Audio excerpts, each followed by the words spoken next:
Hello students, we are going to start the revision of valuation of equity and I am sure guys आप सबकी तैयारी बहुत अच्छी चल रही होगी एग्जाम के लिए, बिकॉज आपके एग्जाम में ज़्यादा टाइम नहीं है. ओके तो as far as equity is concern मैंने एलडीआर भी डाला नहीं है, तो आपको डिस्क्रिप्शन बॉक्स में 2 लिंक मिलेगी. एक एलडीआर का पीडीएफ का लिंक होगा और एक आपके रिवीजन वीडियो में जो मैं पढ़ा रही हूँ उसका लिंक होगा. ओके एलडीआर में मैंने बहुत ज़्यादा सम्स डाले हैं बिकॉज मैं कट शॉट इतना कर नहीं पाई, because I felt all of them represented a particular variety for that matter. लेकिन मैंने रिविजन में बहुत ज़्यादा सम्स नहीं लिए, 10-11 सम्स ऐसे वाले लिए जो या तो मैंने क्लास में पढ़ाया नहीं है बिकॉज बच्चों ने पहले पेन ड्राइव ले ली थी और बच्चे एसएफएम सबसे पहले खरीदते हैं. तो देर is a gap kind of in terms of the examination, 2-2.5 साल कभी कभी होता है. तो बिकॉज ऑफ दैट बहुत सारे सम्स कवर अप नहीं हो पाते बिकॉज मतलब they are not available in the content only and later on वो ऐड होते तो बच्चों को फिर डर लगता है. तो दैट पार्ट डेफिनेटली मैं करवा रही हूँ तुम्हारा. बट 1-2 सम मैंने ऐसे भी लिए हैं जो बार बार बच्चे डाउट पूछते हैं, तो मुझे लगा this is an opportunity where I can help you. तो this question I have done in all the batches. किसी बच्चे ने पहले बैच लिए या बाद में बैच लिए, डजेंट मैटर एट ऑल, मैंने सारी बैचेस में ये वाला सम कराया है. ये सम फ्री कैश फ्लो मेथड का है एंड आई एम श्योर जो भी बच्चा देख रहा है और जो भी बच्चा सीए फाइनल की एग्जाम की तैयारी कर रहा है अभी और अटेम्प्ट देने वाला है, उसको ये सम समझ में नहीं आता या काइंड ऑफ देखा नहीं है, ये मैं बिलीव नहीं करूँगी थोड़ी भी. और अगर तुमने नहीं देखा है तो सच में बहुत स्कैरी सिचुएशन है, but I am assuming that positive only. Okay now ये सम फ्री कैश फ्लो मेथड का है and this is like relatively different from other sums of free cash flow method. Rather मैं वो बताना चाहती थी. सम का फ्लो सबको समझ में आ गया होगा except for one adjustment, and वही वाला एडजस्टमेंट मैं तुमसे डिस्कस करूंगी. बाकी कुछ इस सम के अंदर में पढ़ाने के लिए है नहीं. There is nothing that I can teach you. Okay सबसे पहली बात, if you see this sum, let me start reading the sum. BRS Incorporation deals in computer and IT hardware and peripherals.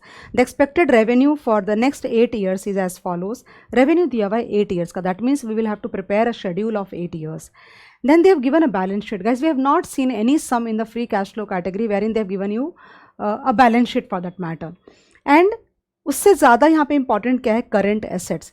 जिस तरह से ICI ने solution किया है, उन्होंने करंट एसेट्स ये 3 और करंट लाइबिलिटीज देखो सम के अंदर में है नहीं, तो ये 3 को उन्होंने कैश की तरह ट्रीट किया है basically. And that is how the kind of the presentation, the way we are solving or they are solving is different from other sums for that matter. मतलब हमको वर्किंग कैपिटल का पैसा चाहिए, तो यूजुअली क्या होता है, हम पहले साल से ड्रॉ करना शुरू कर देते हैं, करते हैं ना अपन. Minus change in working capital करते हो ना शेड्यूल बनाते समय, कैसे करते हो, sales minus variable cost, right, contribution आता है, फिर फिक्स कॉस्ट माइनस करते हो तो EBDIT आ जाता है. EBDIT को ऑपरेटिंग इनकम भी बोलते हैं.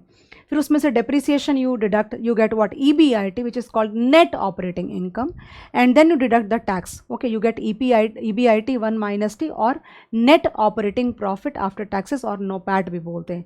डेप्रिसिएशन को एड बैक करते हो तो ऑपरेटिंग कैश फ्लो तुम्हारा आ जाता है, करेक्ट है. उसमें से तुम माइनस करते हो केपेक्स वाला पार्ट, यानी कि बिजनेस अगर ग्रो कर रहा है तो तुमको केपेक्स यानी कैपिटल एक्सपेंडिचर करना पड़ेगा. तो उस साल के कैश फ्लो, प्रॉफिट्स नहीं, cash flow, I hope you understand the difference between the P&L statement and the cash flow statement for that matter. ये भी पता होना चाहिए, मैंने तो बार बार रिपीट किया है ये बात, दैट SFM के अंदर में और फाइनेंस के अंदर में there is no place for P&L और अक्रूड प्रॉफिट. बट क्योंकि P&L, जब P&L में तुम डेप्रिसिएशन, पैट में जब डेप्रिसिएशन ऐड बैक करते हो और बोलते हो कैश फ्लो बन गया, तुमको समझता है इसका मीनिंग क्या होती है. इसकी सिर्फ एक ही मीनिंग होती है, दैट इसका ये मतलब पूरा का पूरा P&L कैश बेस्ड था. There was no credit purchases, there was no credit sales, and that is why you can convert your P&L statement into cash flow statement by just adding back the depreciation, because that is a non cash expense.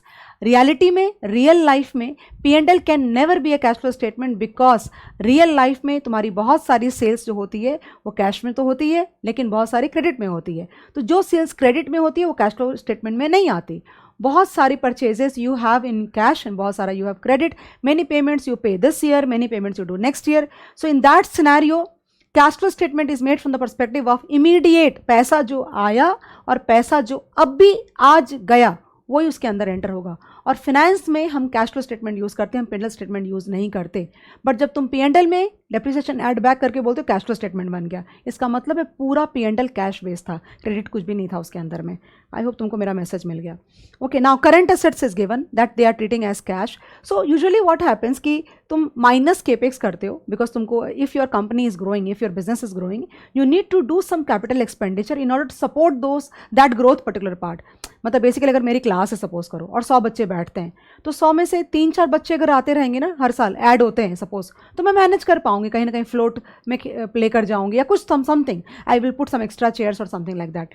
But अगर मेरी growth 30-40% की होगी तो मुझे कोई नई class लेनी पड़ेगी, मुझे और मतलब will have to do some capital expenditure and that we are drawing from the cash flow. जो एक्स्ट्रा कैश फ्लो तुम्हारा बच गया सबको ऑपरेटिंग एक्सपेंसेस मीट करने के बाद, और फिर तुम वर्किंग कैपिटल भी, वर्किंग कैपिटल देखो तुम्हारा क्या होता है ना, अगर तुमको याद होगा तो कैपिटल बजटिंग के अंदर में when you are doing 5 years का प्रोजेक्ट, याद है तुमको, तो इनिशियल फ्लो में तुम पैसा इन्वेस्ट करते हो, तुम you know kind of you put in the fixed assets and then you put in the current assets और वर्किंग कैपिटल, ठीक है ना।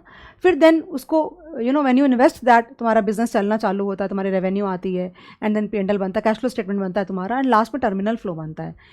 ये जितने भी वैल्यूएशन के सम्स हैं सारे उसी तरीके से सेम लॉजिक से चल रहा है। लेकिन यहाँ कैपिटल बजटिंग में प्रोजेक्ट बंद होता है, you know, at the end of the 5 years, at the end of the 10 years, something it gets close, and that is why in the terminal flow you take an accounting of post tax salvage value. मतलब सारा fixed assets को भंगार में बेचने के बाद, रद्दी में बेचने के बाद, टैक्स एडजस्ट करने के बाद क्या मिला या क्या घर से गया, व्हाटएवर, एंड वर्किंग कैपिटल पूरा का पूरा रिट्रीव होता है, यानी कि जस्ट वो इन्वेस्टेड रहता है, वो पैसे कहीं जाते नहीं है। इक्विटी में जब हम वैल्यूएशन के सम्स करते हैं और हम स्टेटमेंट बनाते हैं ना, तो हम वो जो रिकवरी पार्ट है ना फिक्स्ड एसेट्स की, post tax salvage value and recovery of working capital, वो नहीं आता। क्यों? कंपनी बंद नहीं हो रही ना, जिंदगी भर infinity is the concept in equity. That means आज देख करके ये पता नहीं चल रहा है कि कंपनी कब बंद होने वाली है, going concern. So the logic of preparing the cash flow statement for discounting is same, but there it is a finite period statement actually, 5 years, 7 years, 8 years. Here it is not. इसलिए पैसा जाता जाता sales बढ़ती जाती है और पैसा और तुम्हारा फंसता चला जाता है। जिस दिन कंपनी बंद होगी सारे एसेट्स बिकेंगे तो, बट सम उसके लिए तो हम कर नहीं रहे हैं, हम तो परपेचुटी एज्यूम करके कर रहे हैं कि भाई कंपनी जिंदगी भर चलती रहेगी। I hope some clarity has come to your mind. So here guys if you see current asset, यानी कि ऑलरेडी तुम्हारे पास में, तो जब तुम केपेक्स माइनस करते हो नॉर्मल केस में, और जब change in working capital minus करते हो, ओके, तो मान लो कि केपेक्स तुमको अज्यूम करो कि तुमको 1 CR चाहिए, मतलब in order to support the growth first year में 1 CR का तुमको केपेक्स करना है, ऐसा सब में दिया हुआ है, ओके, एंड तुमको 50 lakhs का तुमको वर्किंग कैपिटल चाहिए होगा, राइट। तो 1.5 crore is the requirement, right, for that particular year.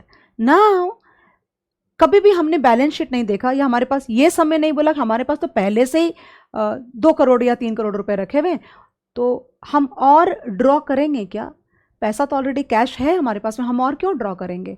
इस सम में 3 is already given to you, so it is more than you require in the first year, and that is why they are treating the sum very differently, number 1। Number 2, they are also treating that तुम्हारी जो working capital है ना, तुम्हारी जो working capital है, तुमने जो पहले सम्स किए अदर देन दिस सम, उसमें तुमने वो इन्वेस्टेड ही छोड़ा। इस सम में वो लोग वर्किंग कैपिटल को कैश फैसिलिटी के जैसे ट्रीट कर रहे हैं। मतलब इस पर्टिकुलर ईयर में अपने बिजनेस को स्मूथ तरीके से चलाने के लिए इतना पैसा अकाउंट में रहना चाहिए, क्योंकि कभी हम ड्रॉ करेंगे और वापस, बिकॉज अल्टीमेटली वो पैसा कहीं जाता नहीं है। सपोज हमारे डेटर ने पैसा नहीं दिया, ओके, तो तुम बिजनेस में अब कैसे अपना प्रोडक्शन कैसे करोगे? तो फिलहाल तुम अपना वर्किंग कैपिटल का पैसा यूज़ करके तुमने अपना प्रोडक्शन कंटिन्यू रखा, बट डेटर पैसा दे देगा, मतलब पैसा आ गया। जो वर्किंग कैपिटल तुम्हारा स्टक हुआ वो पैसा रिकवर हो गया, okay, at least by the end of the year. So in this sum the assumption is that this working capital is nothing but सिर्फ only a cash facility in the bank, so that there is no scarcity of funds during the production or during while we doing the business or something like that. तो ये पैसे कहीं जाते नहीं, यानी ज़िंदगी भर के लिए इन्वेस्ट नहीं होते। तो वो फ़र्क आ गया तुम्हारे फ्रेमिंग में। एक्चुअली आगे बढ़ती हूँ। आई think this data is very normal. Variable expenses 40% and fixed operating expenses तुम्हारा 1 to 4 का $1.6 million एंड 5 to 8 का it is given $2 million. Then they have given advertisement cost का schedule that you have to just post it like an expense. 15% WDV depreciation. Okay, the company has planned additional capital expenditure for the coming 8 years. ये उन्होंने दिया हुआ है. So investment in the working capital is estimated to be 20% of the revenue. That means every year in order to support the sales, 20% of तुम्हारे revenue के जितना पैसा as a working capital, as a cash facility तुम्हारे account में होना चाहिए. I hope you got the point. Applicable tax rate is given, cost of equity is given, and free cash flow is expected to grow 5% per annum after 8 years. Okay, value of the firm or value of the equity निकालना है. Always remember whenever you are computing a free cash flow का sum, whenever you are doing a free cash flow का sum, सबसे पहले देखो where is my KC, मेरा KC, मेरा discounting factor कहाँ पे है. अगर वो तुम नहीं करोगे ना, तो जब सम के डिस्काउंटिंग करने की बारी आएगी, then you will see that you do not have the KC and then you start getting very worked up. Don't do that. The first thing that I do while doing this sum is to look for my KC. Shanti se.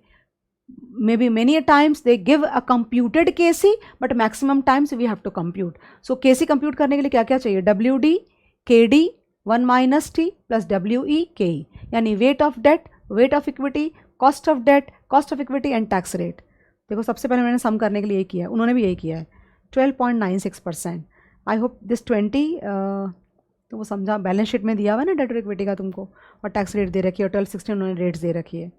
तो सब depreciation के लिए 17 तुम्हारा fixed asset तुम्हारे balance sheet में था, वो opening हो गया. एडिशन किया, टोटल किया, उस पर 20% का तुमने डेप्रिसिएशन लगाया और क्लोजिंग निकाल दिया. जो भी तुम्हारा क्लोजिंग है वो तुम्हारा ओपनिंग हो गया. और इसी तरह से तुम्हारा ये पूरा गाइस सम चलता, ये पूरा शेड्यूल बनेगा. मैं इसमें एक्सप्लेन करने के मेरे लिए मुझे नहीं लगता मुझे कुछ एक्सप्लेन करना चाहिए. This is the only adjustment which I actually want to explain you. शुरू करोगे? Would you want to start with me? Because और कुछ समझाने को है नहीं इस सम के अंदर में. I have to just make you understand this schedule only. Because but the schedule is not exactly the way they have done. This is as per my understanding. तो कैसे चला ये कि basically if you see, जब तुम NOPAT में से change in working capital और change in capex तो माइनस करते हो, तो basically what are you doing? You are deducting the amount required in that particular year for the purpose of investment. Okay, इस सम में लेकिन उन्होंने क्या बोला कि जो पैसा केपेक्स में जाएगा वो तो चला जाएगा, नेचुरली तुमने उसे एसेट्स खरीदा, right, but whatever you require, you need in order to support that growing sales will be like उतना पैसा बैंक में रखो ताकि कोई भी समय साल में अगर पैसे घट जाएं तो तुम्हारी जो बिजनेस में दिक्कत नहीं आनी चाहिए. लेकिन अल्टीमेटली साल के एंड पे वो कैश के तौर पे ही रखा हुआ है. I hope you are getting the point. So कैसे किया है देखो, 3 इज द ओपनिंग. क्या है ये 3 ओपनिंग बताओ? देखो okay, so 3 is the opening. ये ओपनिंग है तुम्हारा, ओपनिंग कैश बैलेंस. ओके, कहाँ गया? हाँ, 3 is the opening. First year उन्होंने शेड्यूल दे रखा है, उसमें 0.5 is your capex requirement. Okay, तो कितना पैसा बचा? 2.5. तुम अगर फर्स्ट ईयर के रेवेन्यू में, शांति से सुनना, अगर तुम फर्स्ट ईयर के रेवेन्यू में 20% मल्टीप्लाई करोगे ना तो 1.6 आएगा. दैट मीन्स हमें फर्स्ट ईयर में हमें as a facility, as a cash facility, as a working capital requirement bank में कम से कम 1.6 तो हमारे होना ही चाहिए. तो तुम्हारे पास में 2.5 है ऑलरेडी. तुमने 3 में से क्या किया? केपेक्स का जो पैसा गया कैश में से खर्चा कर दिया तुमने, एंड देन बच गया 2.5. अब तुम्हारे अकाउंट में 1.6 होना ही चाहिए. तो यू हैव मोर ना, you have 2.5. Okay, so do you need to draw from the first year cash flow from the statement? No, we do not need to draw because अपने पास ज़्यादा है. ओके, नाउ जब तुम वापस से opening करोगे ना गाइस, तो तुम 2.5 -1.6 से नहीं करोगे. ये पैसा किधर गया ही नहीं. ये पैसा अगर साल में कोई समय गया भी होगा तो वो अपन अज्यूम कर रहे हैं कि साल के एंड में वो पैसा वापस आ गया, बिकॉज पैसा कहीं खर्च नहीं हुआ ना. It was just a cushion that you needed to run your business smoothly. So you have opening balance of 2.5. Again you need 0.8 for capex. So 2.5 कैसे चलाओ? 2.5 माइनस 0.8. अब कितना कैश बचा तुम्हारे पास में? Wait a minute. 2.5 minus 0.8 will give you 1.7 बचा तुम्हारे पास में कैश. और तुम्हारा लुकिंग एट द रेवेन्यू, उसमें 20% करोगे तो 2 आना चाहिए. तो तुम्हारे पास कैश 1.7 का है और तुम्हारे पास होना चाहिए 2. तो 0.3 तुम विड्रॉ करोगे उस साल, यानी कि तुम्हारे कैश फ्लो सेकेंड ईयर के नोपैट में से तुम 0.3 विड्रॉ करोगे, राइट. देन वापस से तुम क्या लोगे, तुम क्या यहाँ पे ना you will not take like, देखा जाए तो 2 नहीं, तुमको लगेगा 2 नहीं आना चाहिए, बट बेसिकली 1.7 कैश था, तुमने 0.3 और ड्रॉ कर दिया वर्किंग कैपिटल के नाम पे, राइट, बिकॉज तुमको उतना चाहिए था। तो तुम्हारे अकाउंट में अब पैसा कितना है, 1.7 नहीं है, तुम्हारे पास 2 है, और वो 2 तुमको रखना था एज अ फैसिलिटी ताकि तुम अपने बिजनेस को सपोर्ट कर पाओ। बट साल के एंड पे सारा पैसा, कभी डेटर्स पैसा नहीं दिया, कभी कुछ, लेकिन साल के एंड पे अपन अज्यूम कर रहे हैं कि भाई सारा पैसा रिकवरी हो गया है, तो your opening will be again 2। Now you need 2 for capex, your account becomes nil, and you need 3 for working capital, so in the third year you will draw 3, then again your opening will be 3, you need 2.5 as capex, then 0.5 बचा, और तुमको चाहिए 4.4 for working capital, 4.4 के जितना account में होना ही चाहिए, तो तुम क्या करोगे, 3.9 विड्रॉ करोगे, बट अकाउंट में कितना पैसा है, 4.4 at the end of the year, and that is why opening balance is 4.4, 3.5 गया, 0.9 बचा, 6 चाहिए, तो 5.1 अपन विड्रॉ करेंगे। That is how it is moving guys. I don't think I need to like explain you this schedule. They you will write the sales, then take variable cost, then fixed cost दिया हुआ है, उसमें advertisement cost दिया हुआ है, depreciation का तुमने schedule बनाया, वहाँ से माइनस करो, EBIT 1 - T, add back the depreciation, then investment. बच्चे बहुत सारे इस पर डाउट बोलते हैं कि मैम 1 क्यों आया, 2 क्यों नहीं। तुमने तो ऑलरेडी रादर, मुझे तो ये सोल्यूशन ना ज़्यादा प्रैक्टिकल लगता है एक्चुअली, बिकॉज यूजुअली क्या होता है, हम कैसे दिखाते हैं हमारे जो सम्स के अंदर में कि जो वर्किंग कैपिटल का पैसा वो जिंदगी भर के लिए अटक ही गया। इसमें क्या अपन अज्यूम करें कि by the end of the year whatever was stuck in the market on the name of working capital has come back to me and I have my cash balance again, क्योंकि ultimately working capital का पैसा कहीं खर्च तो होता नहीं है। So investment, इतना पैसा ड्रॉ करने से काम चल जाएगा, और ये ड्रॉ करने के बाद this are the free cash flows, discounting करो और कंप्यूट करो, you know how to calculate, I am not going to explain you how to compute this, okay, and then VOF discounting करके करोगे, and value of equity. So basically you will discount इसके discounting तुमने करी, तो value in GS, value in the high growth phase, यानी 8 years का value आया, और बाकी फिर स्टेबल जिंदगी भर की value, suppose this is like 0, then 1, then 2, then 3, then 4, then 5, 6, 7, then 8, and then you और फिर इन्फिनिटी, राइट। तो तुमने ये जो तुम्हारा है ना, ये वाली जो चीज़ है, ये ऐसे और ऐसे, तो ये वैल्यू आ गई तुम्हारी 18.57, ओके। नाउ 9 का, 10 का, 11 का, इन्फिनिटी तक का, ये ना, ये तुम्हारा जो ये वाला जो है ना, ये वाला this one is like 86.27, that means all the present value of all the cash flow starting from 9th year till perpetuity, यहाँ पे हुआ। अब तुमको इसको और इसको ऐड करना है, तो क्या करोगे, इसके डिस्काउंटिंग करके यहाँ पे लाओ, देखो लाया ना, और ऐड किया, तो वैल्यू ऑफ द फर्म आ गई, और उसमें से तुम डेट की वैल्यू माइनस करोगे तो वैल्यू ऑफ इक्विटी आ गई। आई don't think you should be having doubt after this. Next question, this is again a very very important question guys, and I class में तो मैंने नहीं पढ़ा है, but this question is more of like accounting based question, and accounts के method से किया हुआ है, फाइनेंस के मेथड से ऐसा नहीं किया हुआ है। ओके, पढ़ती हूँ, अच्छा समय, लेकिन और एग्जाम में आने के चांसेस भी बनते हैं। Capital structure of Sun Limited as at 31/3/2003 was as under, शांति से, हाँ, इक्विटी शेयर कैपिटल दिया हुआ है 80 lakhs, I think this is paid up, then 8% preference share capital 40, 12% debentures it's 64, then reserves is 32। समय क्या बोला है, Sun Limited earns a profit of 32 lakhs annually on an average before deduction of income tax, which works out to be 35%, and interest on debentures. Normal return on equity shares of companies similarly placed is 9.6% provided. समझाऊंगे, शांति रखना।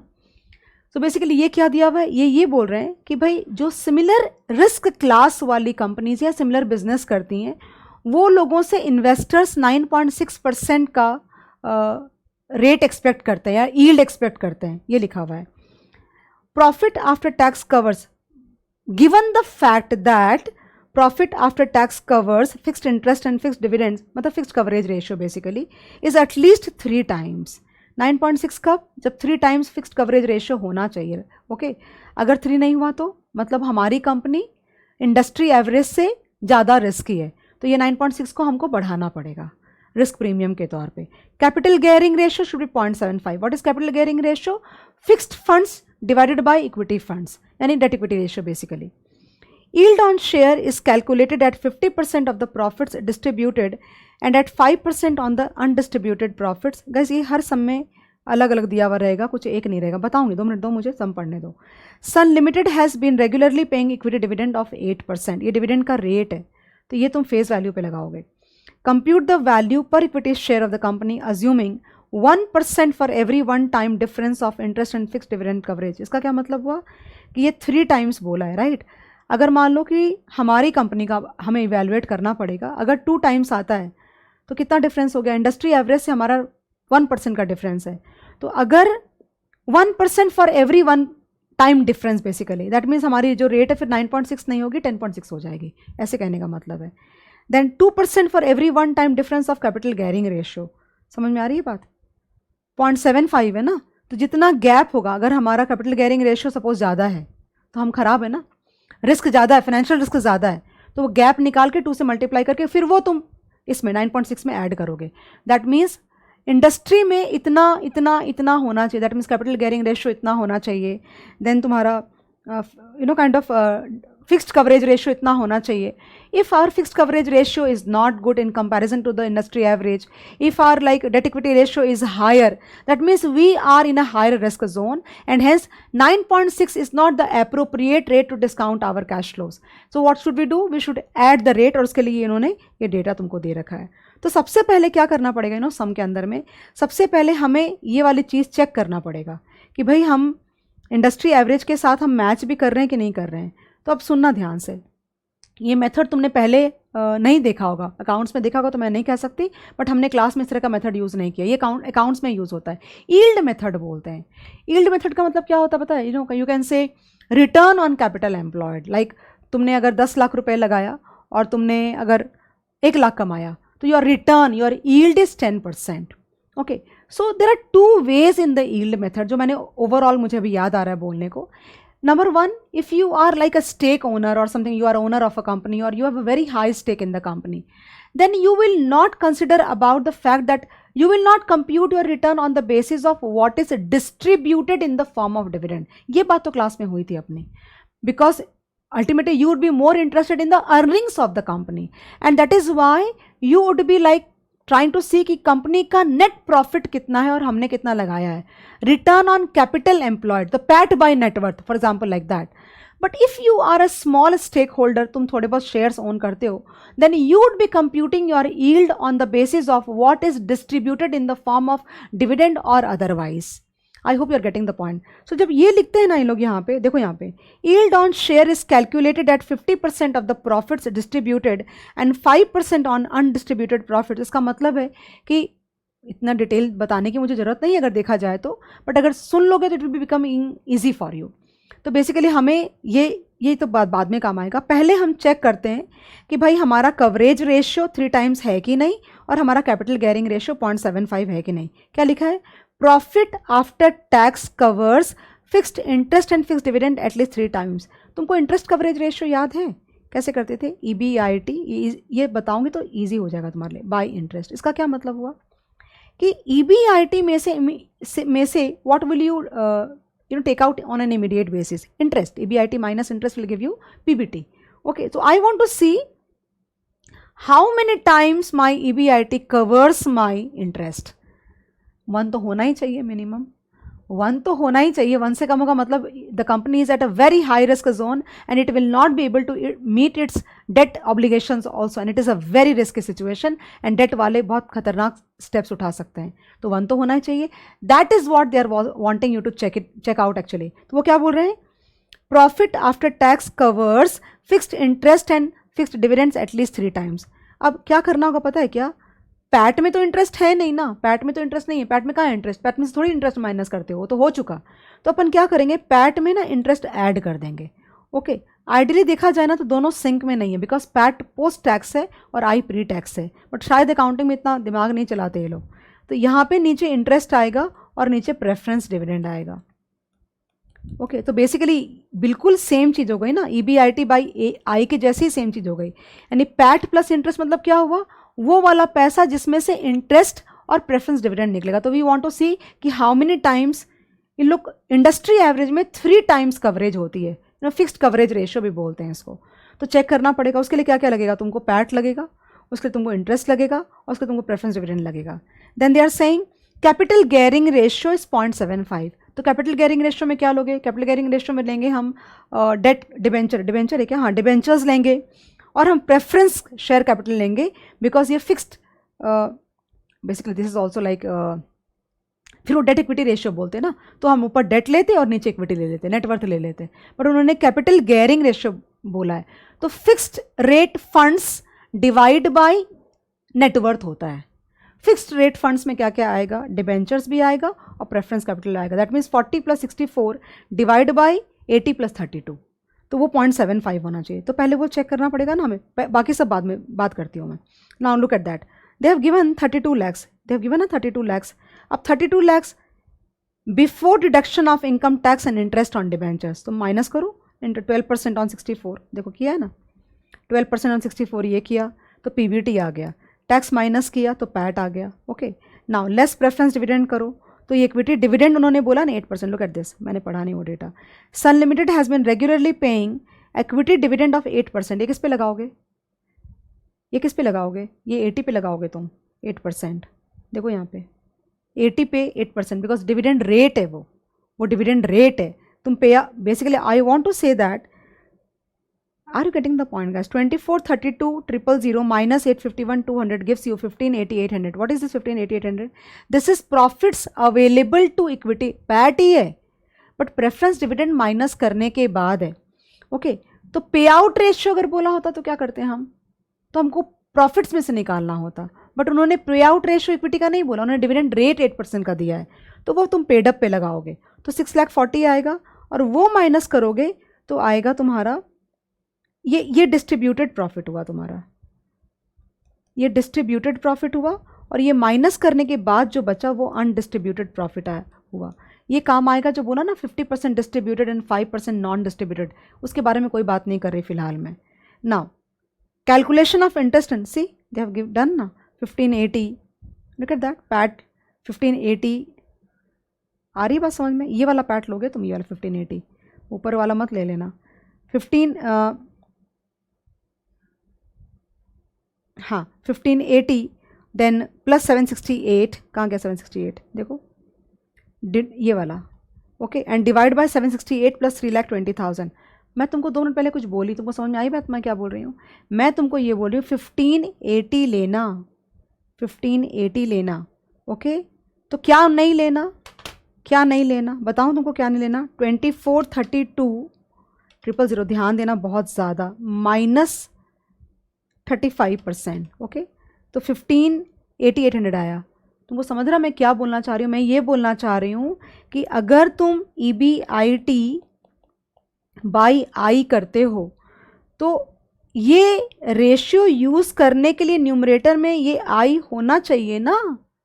Similarly यहाँ पे 1580 में preference dividend होना चाहिए ना. मतलब मेरे कहने का ये है कि 1580 में से माइनस 3,20,000 करके मत लेना. क्या है 3,20,000? Preference dividend. अगर तुम वो माइनस कर दोगे तो प्रॉब्लम हो जाएगी ना, फिर यहाँ पे प्रेफरेंस डिविडेंड भी लेना पड़ेगा. I am sure you got the point, right? So तुमको लेना है तुमको लेना है PAT before deduction of preference dividend. Okay, और उसमें डिवेंचर इंटरेस्ट ऐड कर देना है, तभी तो नीचे तुम इन दोनों को लोगे ना, प्रेफरेंस डिविडेंड और. तो पैट में से प्रेफरेंस डिविडेंड अभी निकलना बाकी है, यानी कि प्री प्रेफरेंस डिविडेंड वाला पैट लोगे और ये चेक करोगे तो 2.16 आया, which is lower than the industry average. Okay, then capital gearing ratio में प्रेफरेंस एंड डिवेंचर्स, और ये मैंने तुमको बोला अभी तुरंत, and this is less, this high, sorry this is high. अपना 0.75 होना चाहिए. ये तो हम दोनों ही केस में हम रिस्क जोन में हैं, क्योंकि ये 3 होना चाहिए था, ये कुशन है तो हम कम हैं. यहाँ पे हमको होना चाहिए था 0.75 एंड वी आर 0.93. तो जो उन्होंने दे रखा है वो अपन, look at this, they have given, look at, they have calculated guys, look at this. 3 minus, they have said ना कि for every gap of 1 time you will take 1%.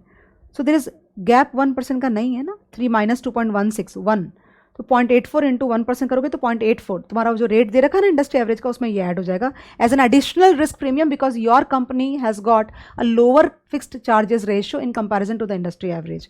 Then capital gearing ratio के लिए 2% बोला है, तो ये 0.36 वापस से तुम ऐड कर दोगे तो देखो तो रेट दिया है 9.6 नॉर्मल है, उसमें ये वाला because you are more risky ये ऐड किया, तो ये तुम्हारी डिस्काउंटिंग फैक्टर बन गई। गाइस आई एम अज्यूमिंग कि तुमको ये समझा। बेसिकली इंडस्ट्री एवरेज का डिस्काउंटिंग फैक्टर दे रखा है and they are asking you to consider two situations, capital gearing ratio and fix charges coverage ratio, right. तो इंडस्ट्री एवरेज से कंपैरिजन में अगर हमने किया चेक तो वी आर पुअर, ओके। तो if we are poor that means we are riskier than the industry average company and hence there should be some additional risk premium. तुम imagine करो कि अगर उन्होंने वो 1% और 2% का डेटा नहीं दिया होता, एक ऐसा भी सम एग्जाम में आया था जहाँ पे वो 1% 2% का डेटा नहीं दिया था, यहाँ तो तुम फ्री हो गए ना, ये 1% और 2% दिया तुमने, लगा दिया और आंसर निकाल दिया, वहाँ पे अज्यूम करके खुद से ही करना था। That was deadly situation actually, okay. तो ये हमारी रेट निकल गई। अब आगे वापस आती, इन्होंने बहुत हैज़र्ड तरीके से सम को सॉल्व किया है। फिर क्या बोला इन्होंने, कंप्यूट द वैल्यू पर equity share of the company assuming, ये तो हमने कर दिया। हमें एक्चुअली ना वैल्यू ऑफ इक्विटी शेयर निकालना है, ओके। तो हमने डिस्काउंटिंग फैक्टर निकाल लिया यहाँ पे। अब इसके बाद गाइस क्या करेंगे पता है क्या, कि 50% of the profits distributed and 5% on the undistributed लोगे तुम ईल्ड के लिए। एक बात का ध्यान रखना, कई बारी ईल्ड कैलकुलेट होती है मार्केट प्राइस पे और कई बारी कैलकुलेट होती है ईल्ड पेड अप कैपिटल पे, यानी फेस वैल्यू पे। अगर मार्केट प्राइस पे होगा तो कुछ वो तुमको ज़रूर बोलेंगे जिससे तुमको पता चल जाएगा कि तुम मार्केट प्राइस पे ईल्ड तुम्हें निकालनी है, बट यहाँ पे ईल्ड बोला है, दैट मीन्स, और स्पेशली प्रॉफिट से रिलेट कर रहा है, you know kind of, how do I tell you, basically I mean this is a typical sum. I have not seen a different sum जहाँ पे I have not seen any sum जहाँ पे ये 50% और ये 5% को मार्केट प्राइस पे apply करने को बोला है, ऐसा मैं तुमको बोल रही हूँ on the basis of my historical experience of 20-25 years of this subject. मैं ये बोलना चाह रही थी, इसलिए शांति रखना। अब ये जो तुमने इसका 50% ले लोगे और इसका 5% ले लोगे, right, means this is the return component, this is the return component. उसको तुम पेड अप कैपिटल से डिवाइड करोगे ना, तुमको यील्ड आ जाएगी। देखो उन्होंने किया होगा कहीं तो भी, look at that, 50% of the distributed and 5% of non distributed add किया और उसको इक्विटी कैपिटल से डिवाइड किया है पेड अप से। ये तुम्हारा इन्वेस्टेड कैपिटल है, ये तुमने इन्वेस्ट किया है, राइट ना। Paid up is what you have invested in the company. So basically 351,040 is the return component. So basically your company is giving an yield of 4.39%. Okay. तुमको पता है मैं क्या बोलना चाह रही थी तुमको, कि बेसिकली रुपीज़ सपोज 100 इंटू 4.39% करती हूँ तो ये आता है rupees 4.39। Okay, so this is your amount. Look at this, अभी लोग प्राइस निकालेंगे। Look at this, actual yield into paid up value per share. Are you getting the point, guys? Do you remember D1 by KE? Don't you remember D1 by KE? So basically here D1 will be 100 into 4.39% basically. So you get rupees 4.39 divide by 10.80% करोगे तो price आएगी। देखो यहाँ पे miss हो रहा है answer. So 4.39 divide by 0.1080 into 100 अगर मैं करती तो आता है fine. So 100 into 4.39% divide by 0.1080 करती हूँ तो आता है 40 पॉइंट रुपीज़ 40 पॉइंट। तुमको ये एक बात नहीं समझी यहाँ पे, तुमको एक बार ध्यान देना चाहिए था, क्योंकि तुम्हारी ईल्ड कम है and that is why your price in the market is lower than the face value ना। It is lower than the face value because एक तो तुम्हारी जो ये एक्सपेक्टेड यील्ड है ये बढ़ गई ना, तुम्हारा डिस्काउंटिंग फैक्टर बढ़ गया because you are more risky and that is why your price went down. तुम्हारी जो प्राइस है तुम्हारे पेडअप के जितनी भी नहीं है। So basically when you multiply your companies yield on the basis of what they have given, 50% of the distributed और 5% ऑफ नॉन डिस्ट्रीब्यूटेड को बेंचमार्क बनाना है, वो तुमने निकाला, तुम्हारा 4.39 आया, करेक्ट ना। अच्छा एक बात अलग तरीके से बोलती हूँ, अगर तुम्हारी यील्ड सपोज करो कि 9.6 होती तो क्या होता, अगर ये 9.6 आता एंड यू वेयर लाइक तुम कंपनी के मुकाबले तुम इंडस्ट्री एवरेज के बराबर होते, दैट मीन्स तुम्हारा जो कवरेज रेशियो वो 3 होता और तुम्हारा कैपिटल गेयरिंग रेशियो 0.75 होता, तो क्या होता, तुम्हारी डिस्काउंटिंग फैक्टर 9.6 होती, राइट। तो क्या होता है यहाँ पता है तुम्हारा, तुम 9.6% जो भी मतलब करते तो अगर ये 9.6 होता तो तुम्हारी जो प्राइस है वो फेस वैल्यू के बराबर हो जाती।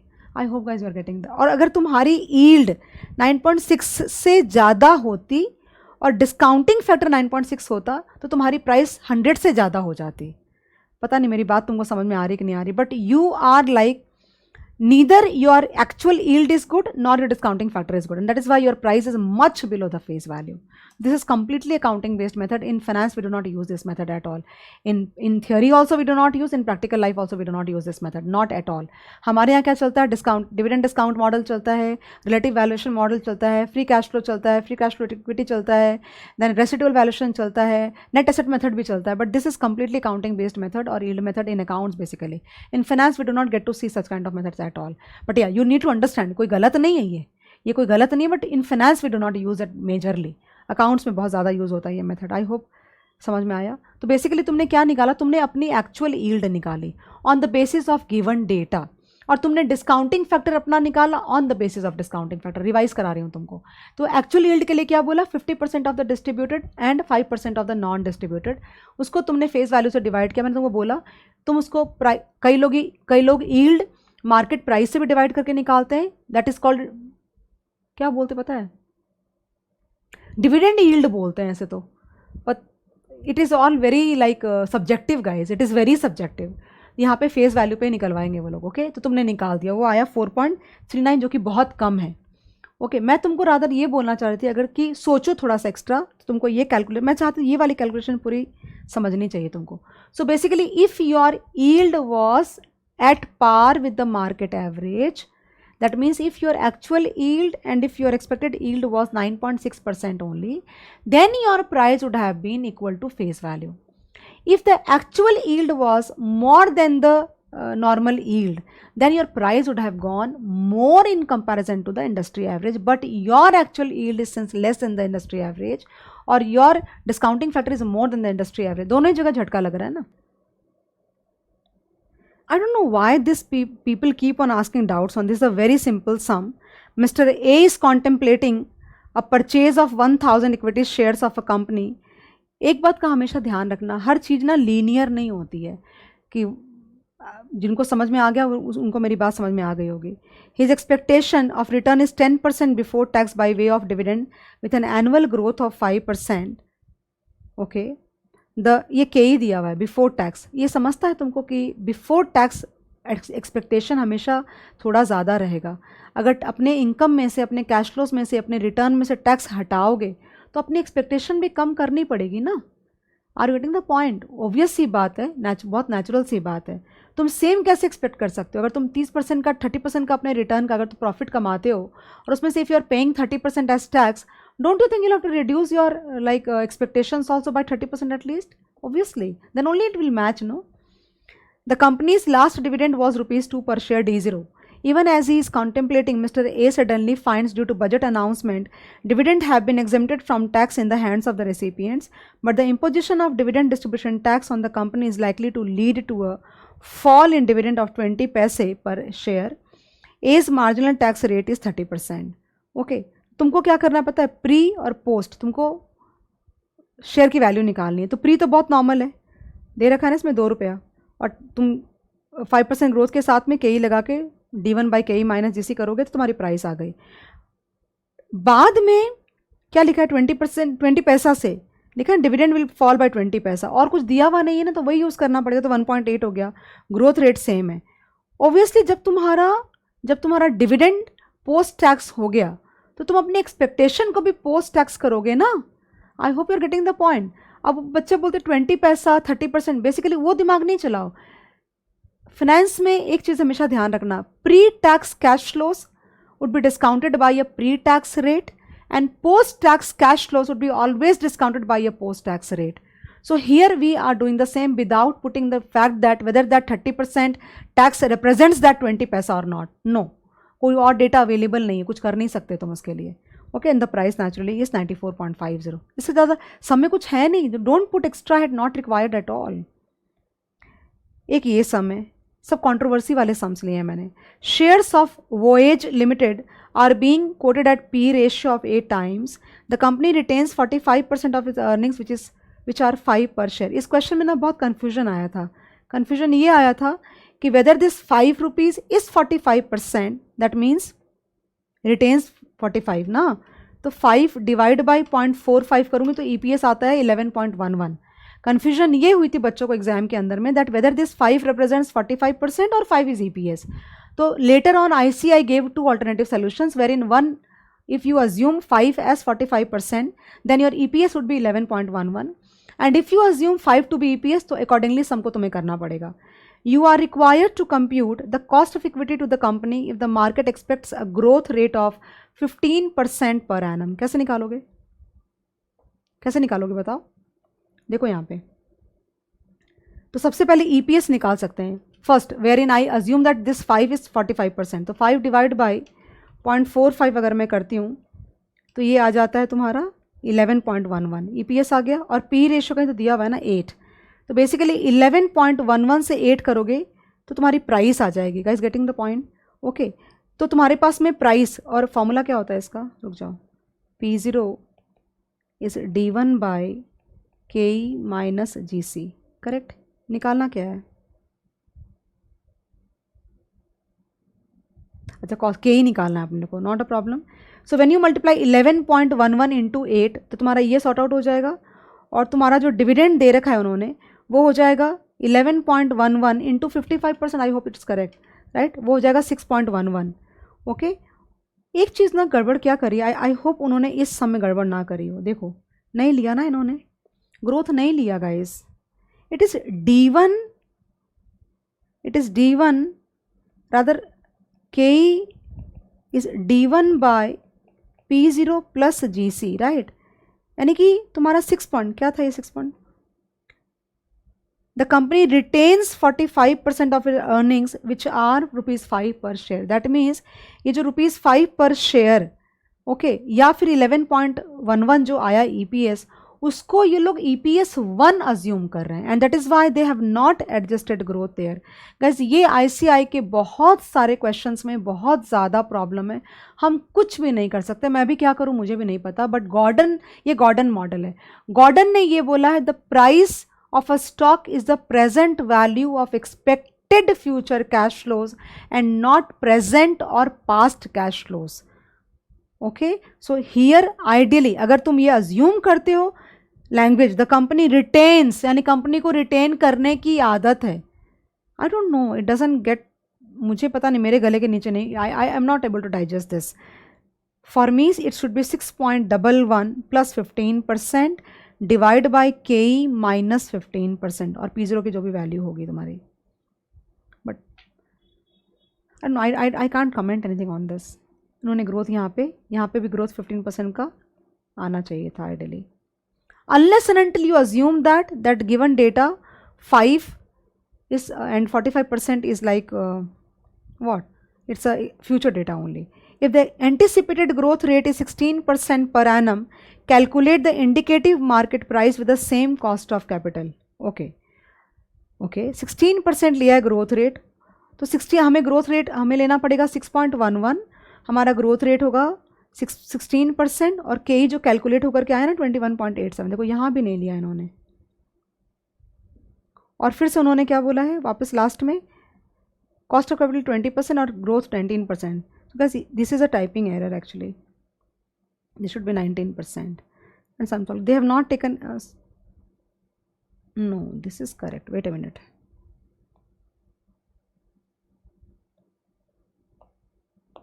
ये वाला पार्ट, ये 19% होगा, okay. They have not taken anywhere, and then same sum को उन्होंने दोबारा किया है, wherein they are assuming EPS को 5 अज्यूम किया, बाकी पूरा सम सेम है, मैं रिपीट नहीं कर रही वापस, यू कैन सी। बट अगर अच्छे से बोलूँ, जो मुझे नहीं बोलना चाहिए as a teacher is that, मैं अगर तुमको सच्ची बात बोलूँ, 2 बात बोल रही हूँ, मैंने इतनी सारी पढ़ाई 1998 से फाइनेंस पढ़ रही हूँ मैं, 90 शायद तुम पैदा भी नहीं हुए थे उस वक्त पे, तो 1998 से फाइनेंस पढ़ रही हूँ मैं, ओके, पढ़ा नहीं रही हूँ, पढ़ा तो मैं 15 साल से रही हूँ, ओके।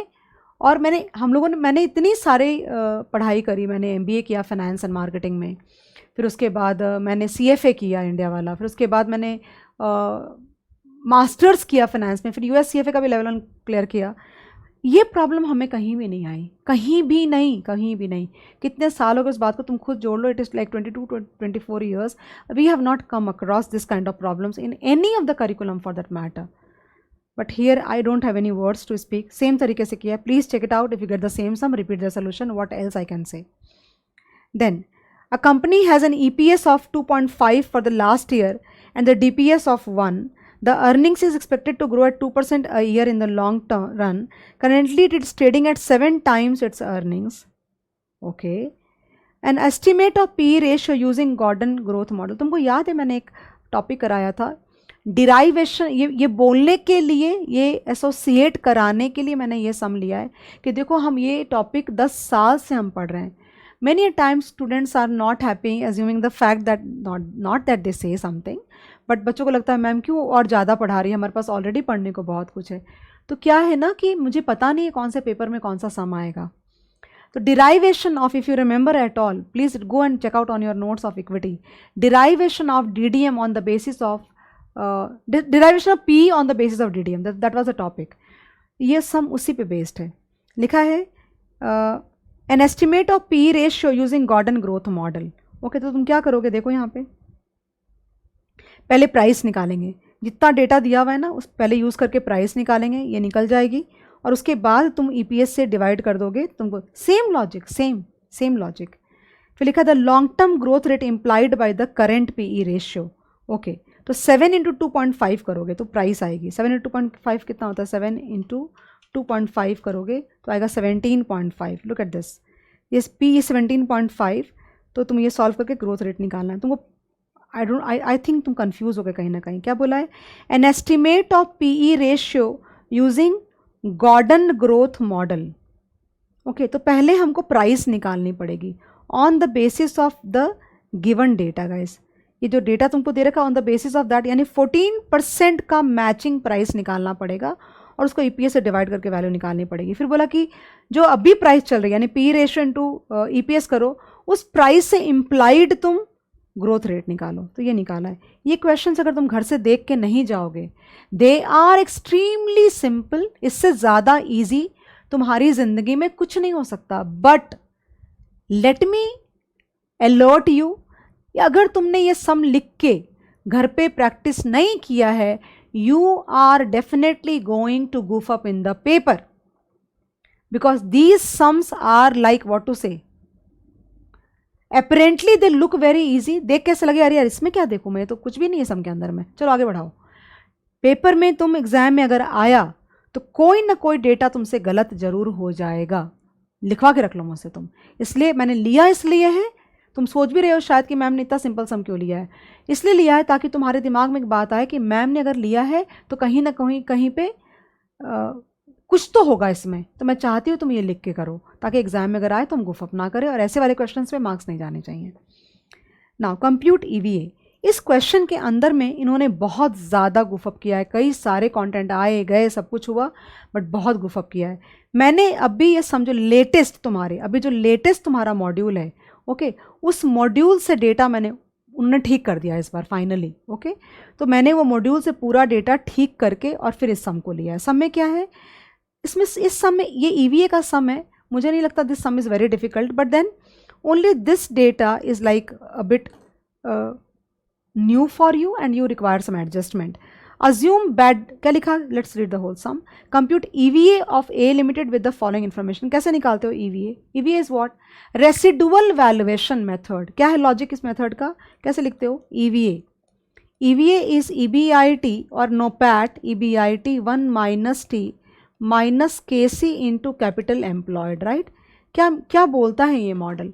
ये मॉडल ये बोलता है that if a company is able to generate cash flows after meeting all the expenses including stakeholder requirements, then the company calls for a higher valuation। ये रेसिडुअल तुमको दिखाइए, ये ऑपरेटिंग इनकम काटने के बाद का कैश फ्लो हुआ, right.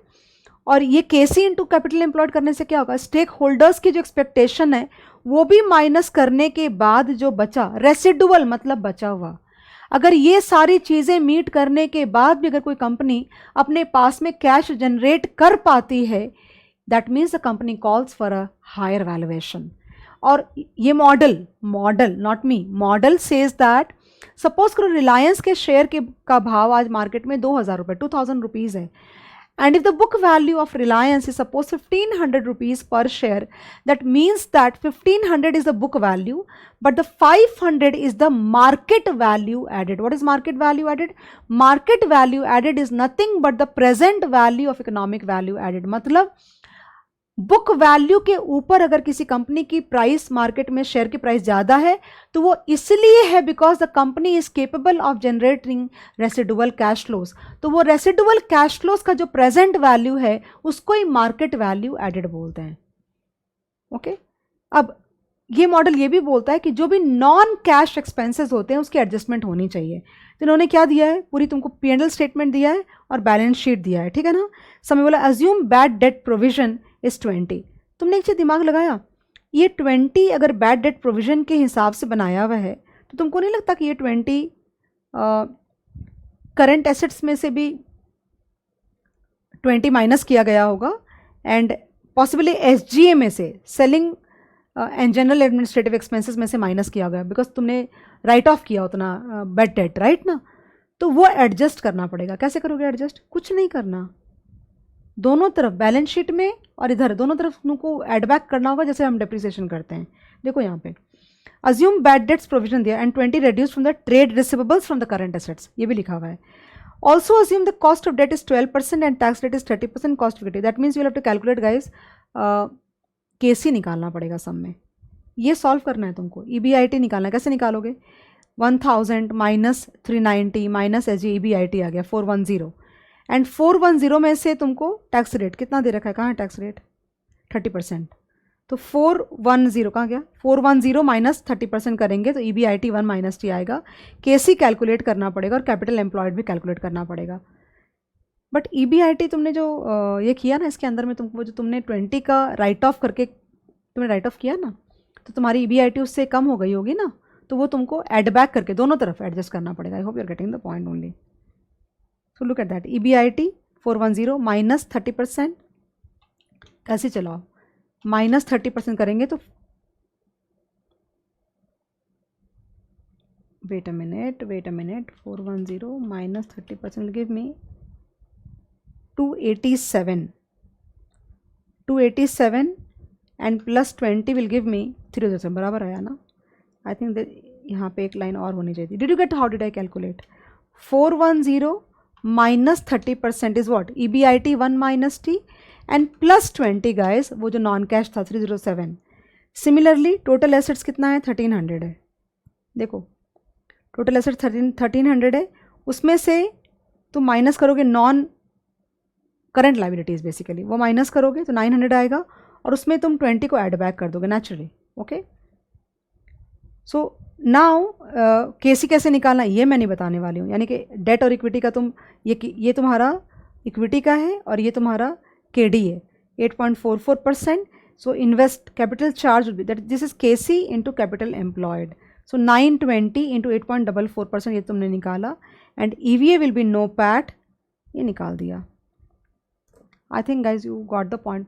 जो बाकी सारे जितने सम्स थे इसके ये वाला सेम ये पेपर में भी आया हुआ, एक बार वापस आएगा पेपर. EVA का सम एक्सपेक्ट कर रही हूँ एग्जाम में इस बार. मतलब all the sums that I have taken in this sheet I'm definitely expecting in the exam at least one of them. Definitely I'm expecting. तो चेक करना. पता नहीं तुमने मॉड्यूल देखी है कि नहीं देखी है, मुझे नहीं लगता तुमको इसमें कुछ दिक्कत आनी चाहिए because only one adjustment that was required that you had to adjust that 20 in your NOPAT thing and you had to adjust that 20, add back the 20 in the capital employed thing and we are sorted there. This is like buyback versus dividend का sum. So this question guys, question number 7 actually. एक और question है same, बिल्कुल same सम है, Rahul and something करके name है सम में. तो ये क्या सम समझने से ज़्यादा इंपॉर्टेंट यहाँ पे क्या है पता है? That you should know what this sum is all about. Actually this sum is about dividend distribution versus buyback.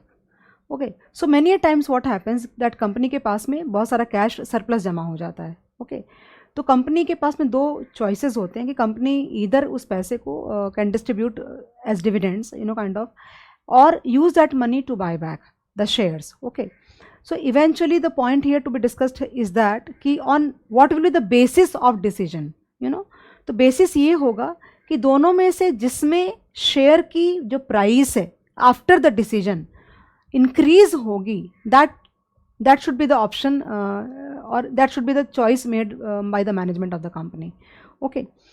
तो एक बात का ध्यान रखना कि डिविडेंड डिस्ट्रीब्यूशन की वजह से कंपनी के शेयर प्राइस में या वेल्थ ऑफ शेयर होल्डर्स में कोई फर्क नहीं पड़ेगा, because if a stock is trading at 110 and the company announces a dividend of 10 rupees, then post dividend announcement the stock will trade ex dividend at 100 and the shareholders will get a dividend of 10. That means their wealth is 110 only. But as a result of buyback, what will happen, you know, the number of shares in the market will go down. Your EPS will increase naturally because same PAT would be divided by lesser number of shares. And if you multiply with the same PE ratio, then the price of the stock will go up. मतलब buyback अगर company करती है, okay, अगर company buyback करती है तो क्या होगा, नंबर ऑफ शेयर्स मार्केट में कम हो जाएंगे, कंपनी की EPS बढ़ जाएगी. और अगर कंपनी का पी रेशियो सेम है और उससे अगर मल्टीप्लाई करोगे ना, तो तुम्हारा स्टॉक का जो प्राइस है, तुम्हारी जो स्टॉक की प्राइस है वो इंक्रीज हो जाती है. यूजुअली हमेशा डिविडेंड शेयर बायबैक में ही आंसर बेटर आएगा बिकॉज शेयर की प्राइस बढ़ती है. लेकिन एक बात का ध्यान रखना कि अगर क्वेश्चन में इन्होंने लिखा कि सपोज अभी पी रेशियो 20 है, लेकिन बायबैक के बाद पी रेशियो शेयर होल्डर्स को ये बात पसंद नहीं आई and the P ratio got reduce to 18, तो पॉसिबल है कि तुम्हारी बायबैक के बाद की जो मार्केट प्राइस है वो प्री बायबैक से कम हो जाए and then this decision will turn out to be bad. So this is nothing but this question is all about dividend distribution versus buyback. Okay, पढ़ती हूँ सब में. Abhishek Limited has a surplus cash of 90 lakhs and wants to distribute 30% of it to the shareholders. So 27 lakhs हो जाएगा. 27 lakhs का या तो dividend distribute करो या फिर बायबैक करो. The company decides to buyback the shares. The finance manager of the company estimates that its share price after repurchase is likely to be 10% above the buyback price. We do not know the buyback price. Okay. If the buyback route is taken, the number of shares outstanding at present is 10 lakhs and the current EPS is 3. You are required to determine the price at which the shares can be repurchased if the market capitalization of the company should be 200 lakhs after buyback. Market cap का equation समझते हो क्या होता है? Because that's the most important thing. Market cap क्या होता है? Market cap होता है number of shares into MPS. Correct ना? तो ये लोग क्या बोल रहे हैं कि बायबैक के बाद प्राइस बायबैक प्राइस से 10% ऊपर होगी. करेक्ट है? इसका मतलब ये जो MPS है, ये जो MPS मैं लिख रही हूँ, अगर बायबैक प्राइस P था तो ये MPS 1.10 P हो जाएगा. अग्री ना? Okay. And number of shares क्या होंगे? नंबर ऑफ शेयर्स होंगे 10 lakhs अभी है, 10 lakhs minus number of shares to be bought back. और वो कैसे निकलेगा? अगर P पता होता तो ही निकलेगा. बिकॉज कितने रुपए के शेयर्स बाय बैक करने? 27 आई थिंक. तो 90 lakhs इंटू 30% करोगे, सॉरी 90 इंटू 0.3 करती हूँ तो 27 lakhs. तो 27 lakhs डिवाइड बाई P करती तो मुझे number of shares bought back आता, वो मैं 10 में से माइनस करती और फिर 1.10 P से मल्टीप्लाई करके इक्वेट करती 200 से, तो आंसर मिल जाता. वही करना एक्चुअली. देखो, market cap after the buyback. Can you see that, guys? So basically, can I write here simple equation 200 is equal to 1.10 P, okay, 10 lakhs minus 27 divided by P. Correct ना? इस equation को solve करके तुमको P की value आ जाएगी. फिर क्या है, आया ना? देखो P की वैल्यू ये इसी तरह से सॉल्व किया. 30% ऑफ 90 इज़ वॉट 27 एंड ये 1.10 P है ना, ये बाहर की तरफ आएगा, इधर आना चाहिए, ब्रैकेट के बाहर आना चाहिए. और इसको ये इस तरह से आना चाहिए. मुझे नहीं पता क्या जो लिखा हुआ है, देख लेना तुम. P को सॉल्व करोगे, मतलब ये क्वेश्चन को सॉल्व करोगे तो P की वैल्यू आ जाएगी. The number of shares that can be repurchase. अगर P की वैल्यू आ गई, इसको सॉल्व करोगे तो number of shares to be repurchase आ जाएगा. EPS पूछ रहा है तो तुम क्या करोगे? बेसिकली अभी EPS 3 है और number of shares 10 lakhs, that means PAT is 30 lakhs by default. Buyback हो या नहीं हो 30 lakhs है. तो वो 30 lakhs को तुम न्यू नंबर ऑफ शेयर से डिवाइड करोगे। देखो, देखा तुमने, ये प्राइस आई 20.88, तो ये आ गए number of shares to be bought back, तो 10 माइनस 1.29 करोगे तो न्यू नंबर ऑफ शेयर, 30 को 8 पॉइंट, तो ये न्यू EPS आ गया। ओके, ये EPS आ गया तुम्हारा। So it is basically, this concept is called buyback versus dividend. So many a times it happens that company के पास में बहुत सारा surplus पैसा रखा हुआ होता है and they would prefer to go for buyback because of various reasons. So we are not getting into that, but this is how it works. एक बात का ध्यान रखना, so basically ना 3 चीज़ें हैं, ध्यान देना, 3 चीज़ें। I don't know whether I should confuse you with this or not, मुझे नहीं पता, but मैं कर तो रही हूँ ultimately. Before buyback, buyback and post buyback, जब मैं तुम्हारी एज की थी ना छोटी, तो मैं कंफ्यूज करती थी, हमारे बहुत सम्स आते थे इस वैरायटी में। तो before buyback price and post buyback price. तो एक बात का हमेशा ध्यान रखना, ओके, वो और क्या ध्यान रखना है तुमको पता है, कि कोई भी 2 सेम होंगे, समझ में आ रही है बात। जैसे फॉर एग्जांपल यहाँ पे तुमने P निकाला ना, तो 1.10 को P से मल्टीप्लाई किया, तुमने ये आ गया। तो कई बारी क्या होगा कि वो लोग तुमको ये निकालने को बोलेंगे, ये निकालने को बोलेंगे, उस केस में ये और ये कॉमन हो जाएगा। I hope you are getting the point. तो बेसिकली 3 जगह पे प्राइस का यूज़ है, pre buyback, buyback and buyback post buyback. तो कोई भी जगह पे 2 सेम रहेंगे, या 1 निकालोगे तो दोनों का काम हो जाएगा। फॉर एग्जाम्पल यहाँ पे तुमने बायबैक प्राइस निकाला तो पोस्ट बायबैक भी हो गया, something of that sort. So just be careful. I don't know how many of you are able to relate what, because there is no question in front of me, but just be like, ये point को तुम ध्यान रखना। अगर कोई समय आएगा तुमको नेचुरली मेरी बात याद आ जाएगी कि मैम ने कुछ बोला था। Okay, again this sum, again 9 and 10, I don't know this sum, again students ask a lot of doubt and बच्चे बोलते हैं मैम सम बिल्कुल सेम है लेकिन दोनों में मेथड अलग यूज़ किया है। और तुमको पता है, तुम 9 नंबर सम का मेथड 10 नंबर सम में लगाओ, या 10 नंबर सम का मेथड 9 में लगाओ, तुमको सेम आंसर आएगा। अच्छी बात है ना, हमें 2 तरीके से कोई चीज़ सॉल्व करने को मिलती है, but they are exactly same sum, but there are lot of doubts on this sum. Again I don't know why, मैं करके भी तुमको दिखा दूंगी। This sum is about dividend versus capital budgeting. मतलब हम डिविडेंड डिस्ट्रीब्यूट करें कि हमको प्रोजेक्ट लगाना चाहिए। तो अगर सेम डिसीजन में का जो मेन पार्ट होगा वो ये होगा कि शेयर प्राइस किस में बढ़ेगी। अभी अभी the stock is trading at some price, suppose ₹10 और 100 वॉट एवर। अगर मैं डिविडेंड डिस्ट्रीब्यूट करती हूँ then the price will not change at all, the cum dividend will become ex dividend, और rather you can say the wealth of the share holder will not change, right.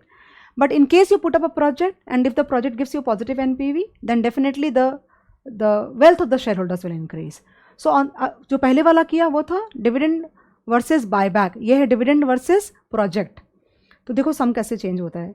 DEF limited has been regularly paying a dividend of 19,20,000 per annum for several years. Wait a minute, numbering गड़बड़ है क्या, या anyways, for several years, and it is expected that same dividend would continue at this level in the near future. There are 12 lakhs equity shares of ₹10 each, and the share is traded at par. Okay, that means price is ₹10 only, and 12 lakh equity shares है और dividend है 19,20,000 का। तो 19,20,000 divided by 12 lakhs will give you dividend per share. Okay, the company has an opportunity to invest 8 lakh in 1 year's time as well as further ₹8 lakh in 2 years' time. Okay, in a project as it is estimated that project will generate cash flows of 3,60,000 per annum in 3 years' time from the 3rd year basically, which will continue forever, perpetuity, D1 by KE. Okay, this investment is possible if dividend is reduced for the next 2 years. Fine. So whether the company should accept the project, also analyze the effect on the market price of the share if the company decides to accept the project. तो कैसे तुमको क्या करना पड़ेगा पता है, ये 2 सम को मैं साथ में करती हूँ तो तुम्हें ज़्यादा अच्छा समझेगा। तो सबसे पहले तुमको क्या करना पड़ेगा, NPV निकालने के लिए तुमको KE निकालना पड़ेगा। तो KE कैसे निकालोगे, देखो जैसे मैंने बोला 19,20,000 बाई 12 lakhs करोगे तो 1.6 is your D1, because definitely it is about projections, right. P0 बोला पार पे ट्रेड हो रहा है तुम्हारा, और तुमने D बाई P0 किया तो KE is equal to D1 by P0, growth नहीं दे रखा है तो तुम्हारी डिस्काउंटिंग फैक्टर आ गई 16%। नाउ तुमको NPV निकालना है, ओके नाउ। और अगर पी रेशियो पता नहीं क्यों निकाला मुझे, नहीं, I don't think we need P ratio at all here. Now we shall compute NPV of the project. तो 2 साल तक तुम्हारी इन्वेस्टमेंट हो रही है और थर्ड ईयर से 2 साल minus. So basically how do we calculate NPV is PV of inflows, okay, minus outflow. ये करते हो ना, लेकिन यहाँ पे आउटफ्लो नहीं होगा, यहाँ पे पीवी ऑफ आउटफ्लो होगा, राइट. तो 8 लाख ईयर 1 में इन्वेस्ट हो रहा है तो डिस्काउंट करोगे, 8 लाख ईयर 2 में इन्वेस्ट कर रहे हो वो डिस्काउंट होगा. तो ये दोनों 8 lakh divide by 1.16 and 8 lakh divide by 1.16 whole square will give you present value of outflow. Then they are, so basically कैसा दिखेगा टाइमलाइन पे पता है तुम्हें, 0 then 1 then 2 then 3 then 4 then 5 then 6 then 7 then 8 dot dot dot perpetuity. So basically guys पता है ये -8, ये -8 और यहाँ से 3.6 3.6 3.6 3.6 3.6 3.6 एंड 3.6. तो ये यहाँ पे लाओगे और ये यहाँ पे लाओगे तो ये वाला और ये वाला हो गया. अब ये तो मैं तब कर पाती ना अगर कोई मेचोरिटी डेट होती, फॉर एवर बोला तो परपेचुटी हो गई, d1/ke/a/r.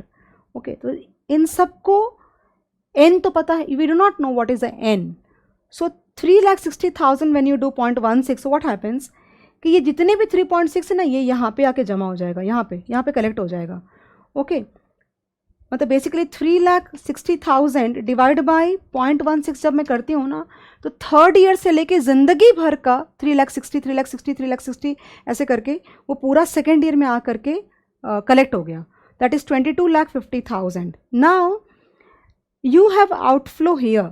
सो 22,50,000 अगर ईयर 2 में इट इज़ स्टैंडिंग तो 2 बार की डिस्काउंटिंग लगेगी, 3 टाइम्स की नहीं लगेगी. ये गलत है, इंस्टीट्यूट का है, ये गलत है.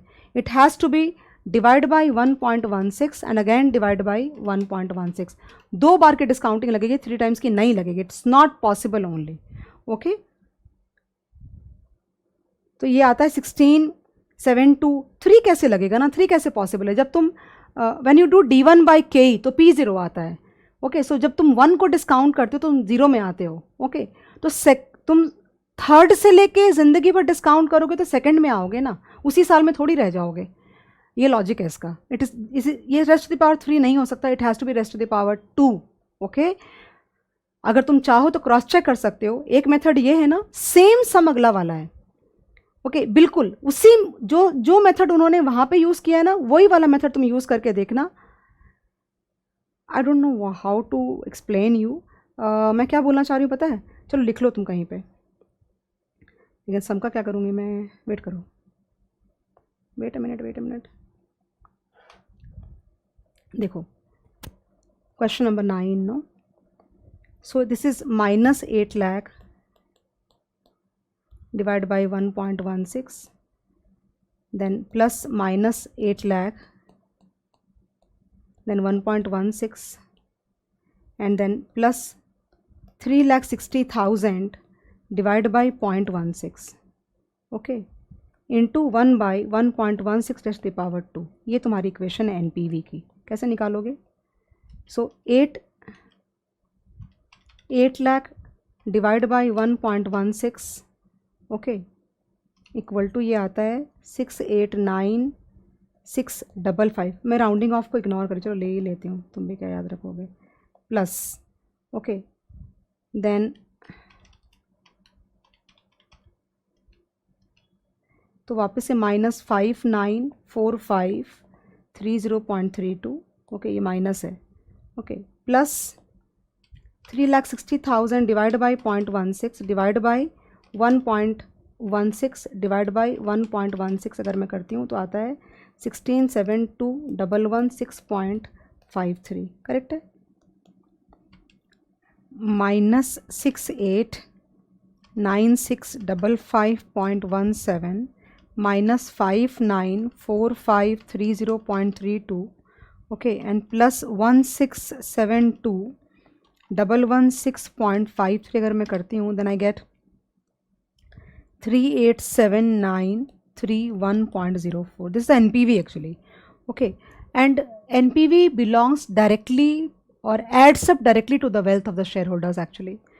तो basically if the price is rupees 10 per share as of now, तो ये हो जाएगा divide by this value divide by 12 lakh equity shares, that gives me 0.32 guys. तो ये हो जाएगा रुपीज़ 0.32, इट्स रुपीज़ 10.32. ये नया प्राइस हो जाएगा.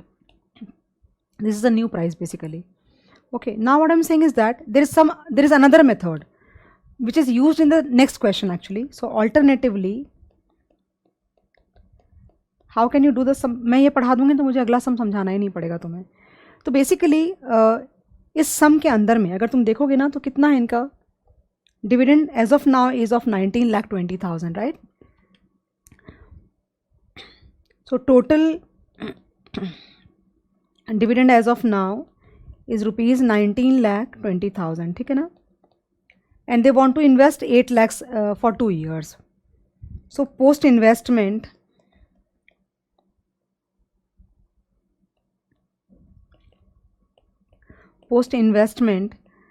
it will be 19,20,000 minus 8 lakh, that gives you rupees 11,20,000, right. and dividend per share, that will be divided by 12 lakhs. Are you getting the point guys? 0.93. तो 0.93 2 साल तक देना पड़ेगा इन लोग को. और उसके बाद क्या होगा कि थर्ड ईयर से जो ये वाला अमाउंट है and plus I think how much money 3,60,000. Okay, तुमको समझ आ रहा मैं क्या बोल रही हूँ. From third year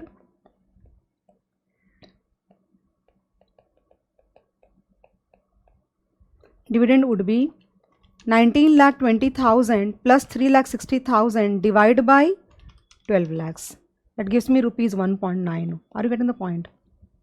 Now, so price will be equal to 0.93 divided by 1.16, 0.93 divided by 1.16 whole square, and then plus 1.90 divided by 0.16 and into 1 by 1.16 dash to the power 2. तुम करके देखो 10.32 ही आएगा.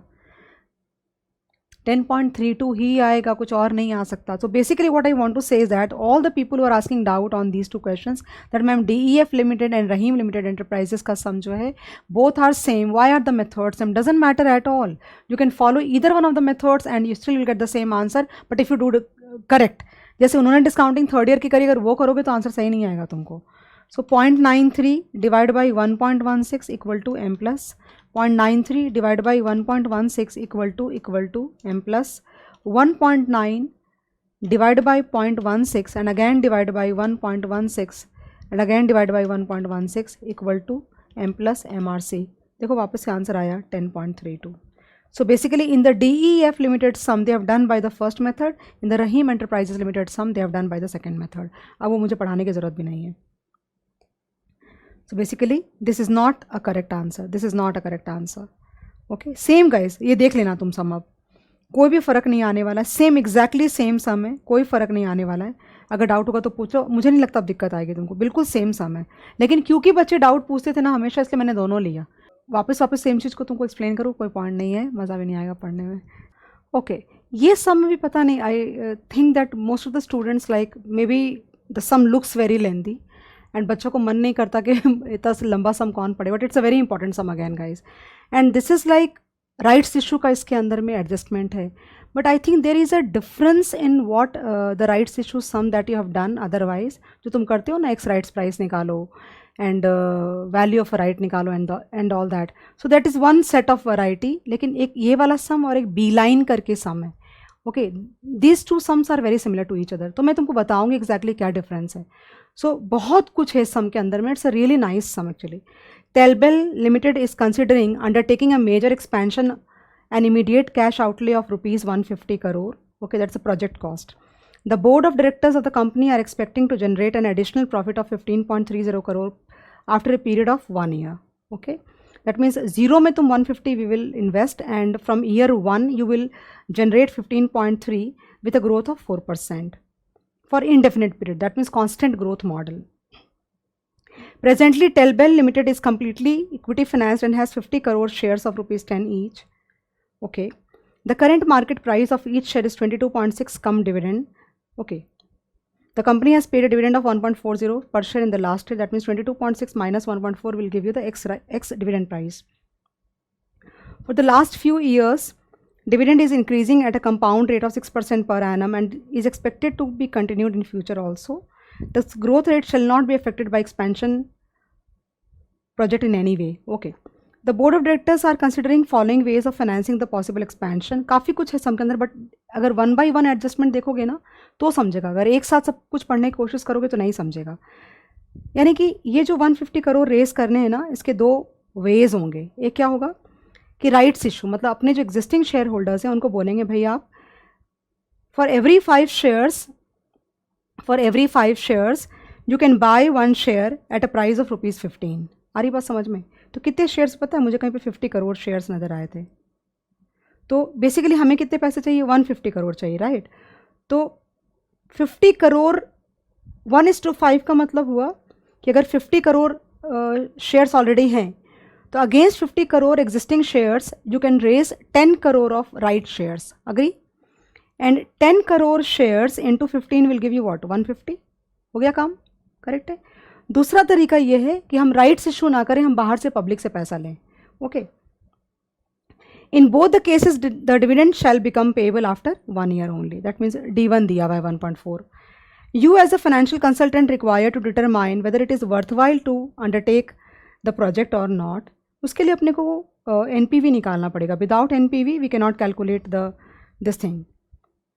ओके, क्या निकालना है? Okay, will have to NPV निकालना पड़ेगा।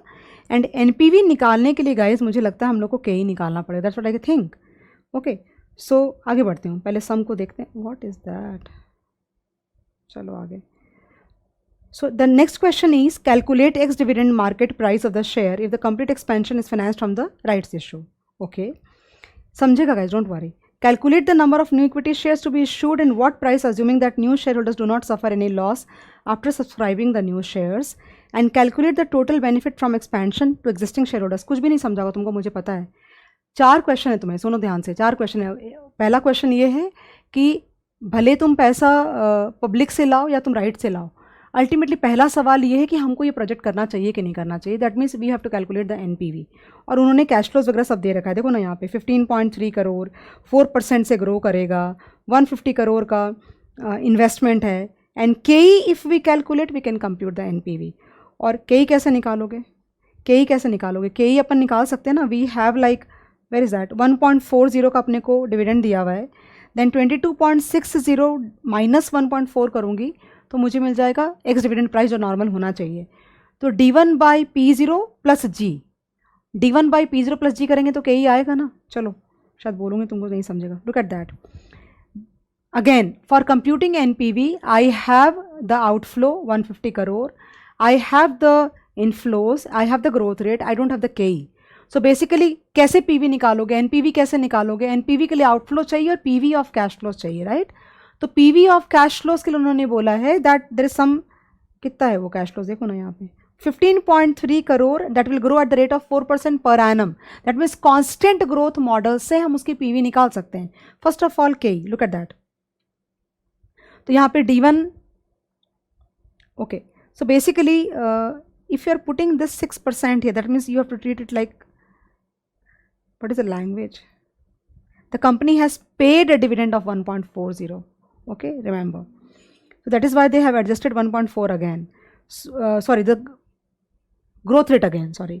So 1.4 D1 divided by P0, देखो इसमें से हटाया हुआ है, ये दिख रहा है तुमको, और ये 13% आ गया। NPV कैसे निकाला? Normal dividend discount model 15.3। देखो इसमें तुमको D1 बाय, मैं एक्चुअली ये बोलना चाहती थी, फिर KE minus GC। So basically if you see guys, ये 15.3 में 1 प्लस G दैट इज़ 4% वापस से एडजस्ट नहीं किया। क्यों? बिकॉज 15.3 150 करोड़ इस साल इन्वेस्ट करोगे तो फर्स्ट ईयर से तुम्हें 15.3 आना शुरू होगा। That means 15.3 is already adjusted for growth, that is already D1 या CF1 या FCFF1 वॉट एवर। तो 170 crore, So there is a positive NPV of 20 crore, and because the NPV is positive, the firm must put up the project. 1.4 में growth क्यों लगाया? That rate 6% because it is written paid, that means it is D0 and not D1. Second उन्होंने पूछा है कि क्या question है, पहले वो तो देखूँ मैं. Calculate ex dividend market price of share if complete expansion is financed from the rights issue. Okay, so basically guys, अगर राइट्स इशू से अगर वो लोग रेस करते हैं पूरा पैसा, तो मार्केट प्राइस क्या होगा ये वो लोग पूछ रहे हैं. तो तुमको नहीं लगता कि अभी जो शेयर का प्राइस चल रहा है 21.2, करेक्ट है? इन्होंने क्या किया ना, इसको सॉल्व किया है, वापस से इसको सॉल्व किया है. ये सबसे इंपॉर्टेंट पार्ट है तुम्हारे इस सम का. इसको सॉल्व किया है, तुम भी करके देखो.